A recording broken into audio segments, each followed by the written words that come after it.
சட்டமன்ற தேர்தல் நெருங்கி வருது. இன்னும் ஒரு சில நாட்கள்ல தேர்தல் அறிவிப்பு கூட வெளிவரும்னு எதிர்பார்க்கப்படுது.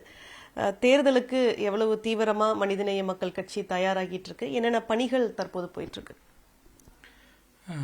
சட்டமன்ற தேர்தலை எதிர்கொள்வதற்கு முழு தயார் நிலையில் நாங்கள் இருக்கின்றோம். இதற்காக பல முன் தயாரிப்புகளை நாங்கள் செய்திருக்கிறோம். கடந்த ஜூலை 6 மதுரையில் லட்சக்கணக்கான மக்கள் பங்கு கொண்ட ஒரு மாநாட்டை மனிதநேய மக்கள் கட்சி நடத்தியது. அதையொட்டி வருகின்ற ஞாயிற்றுக்கிழமை கூட எங்களுடைய மாணவர் அமைப்பான சமூக நீதி மாணவர் இயக்கத்தினுடைய மாநாடும் கூட, அது வெள்ளி விழா மாநாடு கூட நம்முடைய துணை முதலமைச்சர் அன்புக்குரிய சகோதரர் மாண்புமிகு உதயநிதி ஸ்டாலின் அவர்களும் அதில் பங்கு கொள்கிறார். அது மட்டுமல்லாமல் கடந்த 2 மாதங்களாக தமிழ்நாட்டில் நிர்வாக ரீதியாக எங்களுக்கு 68 மாவட்டங்கள் இருக்கின்றது. அனைத்து மாவட்ட நிர்வாகிகளையும் நான் நேரிலே சந்தித்து அந்த மாவட்டத்தினுடைய செயல்பாடுகளை பற்றி ஆய்வு செய்து பலமாக இருக்கக்கூடியவற்றை பலப்படுத்துவதற்கும் பலவீனமாக இருக்கக்கூடியவற்றை அகற்றி பலப்படுத்துவதற்கும் தேவையான ஆலோசனைகளை தந்திருக்கின்றோம். அதே போன்று பல்வேறு மாவட்டங்களில் தேர்தல் வாக்குச்சாவடி முகவர்கள் நியமனம் செய்யப்பட்டிருக்கிறார்கள். எனவே சட்டமன்ற தேர்தலை திராவிட முன்னேற்ற கழகத்தின் தலைமையிலான கூட்டணியில் சந்திப்பதற்கு முழு தயார் நிலையில் நாங்கள் இருக்கிறோம். கடந்த முறை பாபநாசம், மணப்பாறை 2 தொகுதிகளில் போட்டியிட்டு வெற்றி பெற்றீங்க.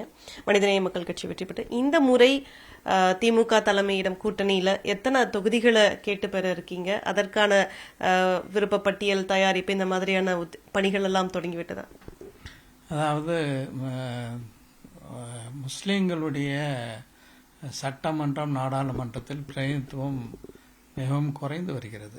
அதை ஒட்டி தான் அந்த பிரதிநிதித்துவத்தை அதிகரிக்க வேண்டும் என்ற நோக்கத்தில் தான் மதுரையில் எங்கள் மாநாடு கூட நடந்தது. அரசியல் அதிகாரத்தில் உரிய பங்களிப்பு தரப்பட வேண்டும் என்று. தமிழ்நாட்டில் 234 சட்டமன்ற தொகுதிகள் இருக்கின்றது. தமிழ்நாட்டில் மக்கள் தொகையை பார்க்கும்போது ஏறத்தாழ அதிகாரப்பூர்வ கணக்குகளின்படி 6.2% முஸ்லீம்கள் இருக்கின்றார்கள். அப்படி என்றால் தமிழ்நாடு சட்டமன்றத்தில் 234 உறுப்பினர்களில் 16 பேர் முஸ்லீம் எம்எல்ஏக்கள் இருக்க வேண்டும். அந்த வகையில் நாங்கள் கூடுதலான தொகுதிகளை எங்களுக்கும் தர வேண்டும், கூட்டணியில் இருக்கக்கூடிய இந்தியன் யூனியன் முஸ்லீம் லீக்குக்கும் தர வேண்டும்.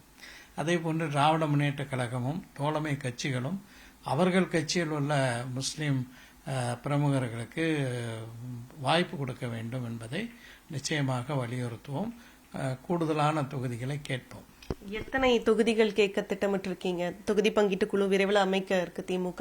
அந்த பேச்சுவார்த்தையின் போது எத்தனை தொகுதிகளை கேட்க மனிதநேய மக்கள் கட்சி திட்டமிட்டிருக்கு? 2021 சட்டமன்ற தொகுதியில் சட்டமன்ற தேர்தலில் எங்களுக்கு பாபநாசம், மணப்பாறையும் கொடுத்தார்கள். அந்த 2 தொகுதிகளும் எங்களுடைய விருப்ப பட்டியலில் இருக்கவில்லை. ஆனாலும் கூட அந்த 2 தொகுதிகளிலும் நாங்கள் முழுமையான வெற்றியை பெற்றோம்.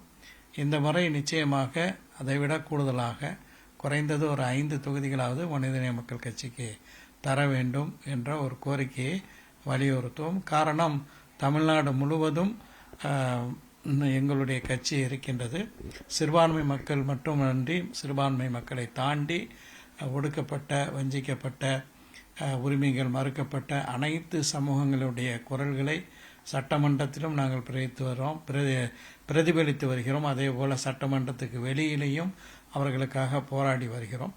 எனவே எங்களுக்கு கூடுதலான தொகுதிகள் தர வேண்டும், குறைந்தபட்சம் 5 தொகுதி தர வேண்டும் என்பதை திமுக தலைமையிடம் வலியுறுத்துவோம். நீங்க கடந்த முறை பாபநாசம் தொகுதியில போட்டியிட்டு வெற்றி பெற்றீங்க. இந்த முறை உங்களுடைய விருப்ப தொகுதி எது? தொகுதி மாறுவதற்கு வாய்ப்பு இருக்கு, இல்ல அதே தொகுதியில தொடர்றீங்களா? உங்களுடைய விருப்ப தொகுதி எது? இல்ல, அது நிச்சயமாக திராவிட முன்னேற்ற கழகத்தின் சார்பில் கூட்டணி தொடர்பாக பேச்சுவார்த்தை நடத்துவதற்கான குழு இன்னும் அமைக்கப்படவில்லை. அந்த குழுவிடம் நிச்சயமாக எங்களுடைய விருப்பத்தை தெரிவிப்போம்.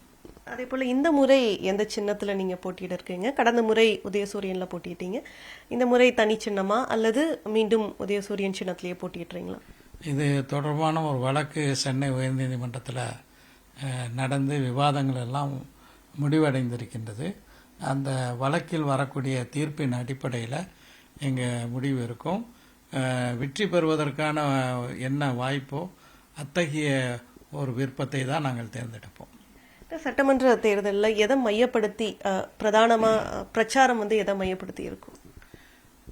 கடந்த 5 ஆண்டுகளாக தமிழ்நாட்டில் நடைபெற்றிருக்கின்ற திராவிட முன்னேற்ற கழகத்தினுடைய ஆட்சி ஒட்டுமொத்தமாக தமிழ்நாட்டை முன்னேற்றத்தினுடைய பாதையில் கொண்டு சென்றிருக்கின்றது. அதுவும் மத்திய அரசாங்கம், அதாவது ஒன்றிய அரசாங்கத்தினுடைய பல்வேறு முட்டுக்கட்டைகள்.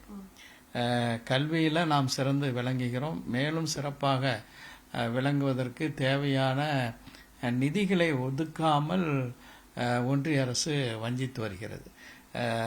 தமிழ்நாட்டுக்கு நியாயமாக வர வேண்டிய நிதி பங்களிப்பை நமக்கு தருவதில்லை. ஒன்றிய பட்ஜெட்டில், ஒன்றிய வருவாயில் கணிசமான பங்களிப்பை நாம் தருகிறோம். ஆனால் அதே நேரத்தில் நமக்கு வர வேண்டிய உரிய நியாயமான தொகை வராமல் மறுக்கப்படக்கூடிய ஒரு சூழல்ல பல்வேறு வஞ்சகங்களும் பல்வேறு சூழ்ச்சிகளையும் ஒன்றிய அரசை ஆட்சி செய்து கொண்டிருக்கின்ற பாஜகவும் தமிழ்நாட்டில் செய்தாலும் கூட மிக சிறப்பான ஒரு ஆட்சியை திராவிட முன்னேற்ற கழகம் தந்து கொண்டிருக்கின்றது. நம்முடைய தமிழ்நாட்டினுடைய முதலமைச்சர் தளபதி மு.க. ஸ்டாலின் அவர்கள் இந்தியாவில் இருக்கக்கூடிய முதலமைச்சர்களில் முதன்மையான ஒரு முதலமைச்சர் என்று பலராலும், பல செய்தி ஊடகங்களாலும் பாராட்டப்பட்ட ஒரு நிலையில் இருக்கின்றார்.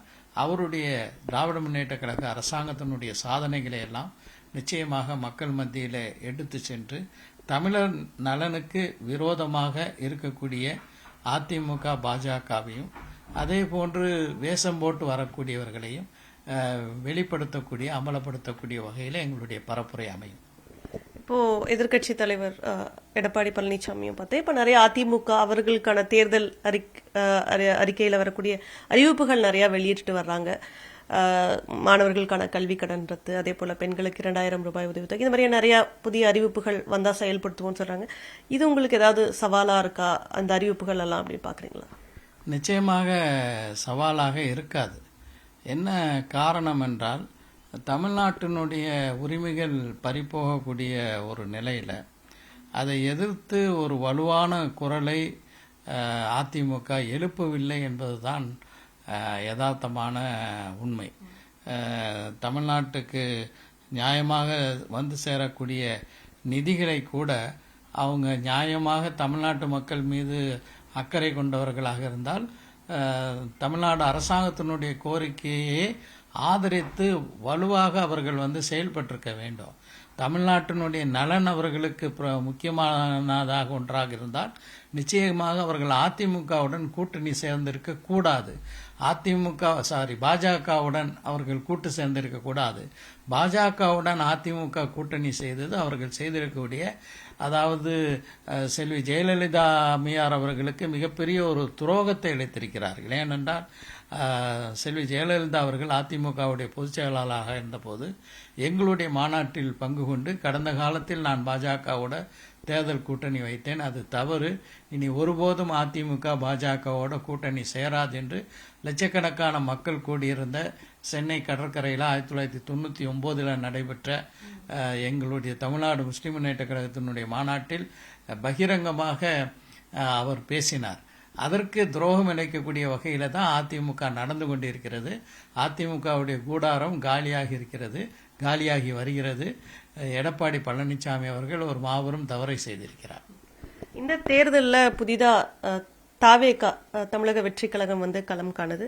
குறிப்பா தாவேகா கட்சி வந்து சிறுபான்மையினர் வாக்குகளை பிரிக்கும் அப்படின்னு வந்து நிறைய கருத்துக்கள் வெளிவரத பாக்குறோம். இதை நீங்க எப்படி பாக்குறீங்க?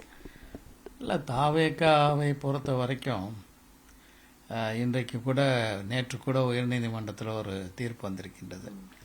அந்த தீர்ப்பில் வந்து வரியை மறைத்ததற்காக வேண்டி நடிகர் விஜய்க்கு அபராதம் போட்டிருக்காங்க. ஸோ அவர் வந்து திரையுலகத்திலும் நடிகர், அரசியல் உலகத்திலும் நடிகர் தான் என்பதற்கு அந்த தீர்ப்பு தெளிவான ஒரு எடுத்துக்காட்டாக இருக்கின்றது. சிறுபான்மை மக்களுக்கு இந்த அரசு, திராவிட முன்னேற்ற கழக அரசு, ஏராளமான நியாயமான அரசமைப்பு சட்டம் தந்திருக்கக்கூடிய அந்த அடிப்படையில் கொடுத்திருக்கிறார்கள். உதாரணமாக இஸ்லாத்தை தழுவக்கூடிய பிற்படுத்தப்பட்ட மக்கள் முன்பு இதரர்கள் அப்படின்னு வகைப்படுத்தப்பட்டு முற்பட்டோராக அவர்கள் கருதப்பட்டார்கள். மதம் மாறுவது அரசமைப்பு சட்டம் தந்திருக்கக்கூடிய உரிமை. அரசமைப்பு சட்டத்தினுடைய 25வது பிரிவு அந்த உரிமையை தருகிறது. அந்த அடிப்படையில் இந்த அரசு இஸ்லாத்தை தழுவக்கூடிய இதர பிற்படுத்தப்பட்ட மக்களுக்கு பிசிஎம் பிற்படுத்தப்பட்ட முஸ்லிம்கள் என்று வகைப்படுத்தப்பட்டு அவர்களுக்கும் அந்த 3.5 விழுக்காடு இடஒதுக்கீடு தரப்படும் என்று ஆணையை பிறப்பித்து அதை நடைமுறைப்படுத்தியது இந்த அரசு. அதே போல பள்ளிவாசல்கள், தேவாலயங்கள் போன்ற சிறுபான்மை மக்களுடைய வழிபாட்டு தலங்கள், அதே போல கபிரிஸ்தான்கள், கல்லறை தோட்டங்கள் இவற்றை அமைப்பதற்கான இடையூறுகளை எல்லாம் நாங்கள் அரசாங்கத்தினுடைய கவனத்துக்கு எடுத்து சென்ற போது அதை தீர்த்து ஒரு தெளிவான அரசாணையை பிறப்பித்தது இந்த திராவிட முன்னேற்ற கழகத்தினுடைய தளபதி மு.க. ஸ்டாலின் அவர்களுடைய அரசு. ஸோ இதையெல்லாம் நிச்சயமாக மக்களுக்கு மத்தியில் எடுத்து செல்வோம். எனவே சிறுபான்மை மக்களுடைய வாக்கு விஜய் பக்கம் போகும் என்பது ஏற்றுக்கொள்ளக்கூடிய ஒரு கருத்தல்ல. அப்படி போகுவதற்கான வாய்ப்பும் கிடையாது. அடுத்து எப்போ தொகுதி பங்கீடு பேச்சுவார்த்தை துவங்க இருக்கு? அது தொடர்பான தகவல் ஏதாவது இருக்கா? விரைவில் தொடங்கும் என்று எதிர்பார்க்கிறோம்.